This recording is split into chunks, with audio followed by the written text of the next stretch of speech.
ये बात पूरे जंगल में फैल जाती है। सारे पंछी सतर्क हो जाते हैं, लेकिन रानू चिड़िया डरी हुई थी क्योंकि उसने सुबह ही दो अंडे दिए थे।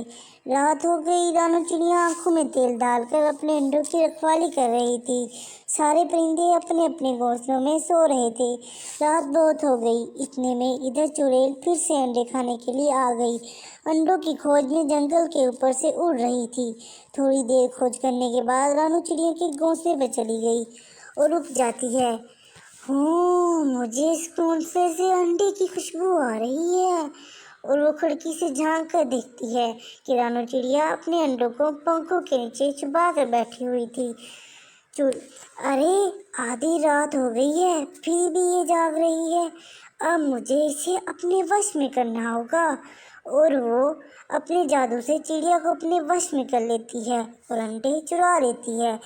चुड़ैल का जादू सुबह होने तक चलता रहा। जैसे ही जादू का असर खत्म हुआ, रानू चिड़िया होश में आ गई। इसने देखा इसके दोनों अंडे गायब हो गए थे। सुबह होते ही जंगल में अफरा तफरी मच गई। रानू चिड़िया जोर जोर से रोने लगी। अभी वहां पर कालू कौवा आ गया। अरे रानू चिड़िया, तुम क्यों रो रही हो? क्या बताऊं कालू भाई, सुबह किसी ने बुलबुल के अंडे चुराए थे और आज मेरे भी अंडे चोरी हो गए। मैं तो रात पर आंखों में तेल डालकर अपने अंडों की रखवाली कर रही थी, लेकिन पता नहीं, मुझे आधी रात तक तो सब याद था, लेकिन आधी रात का कुछ पता नहीं। सुबह जब मेरी आंखें खुली तो मैंने देखा कि मेरे भी अंडे गायब थे।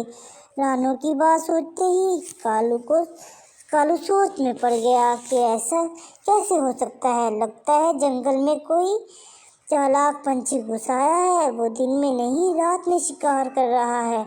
मैं एक बार जाकर सारा जंगल छान मार लेता हूँ, देखता हूँ कोई नया घोंसला नजर आ जाए।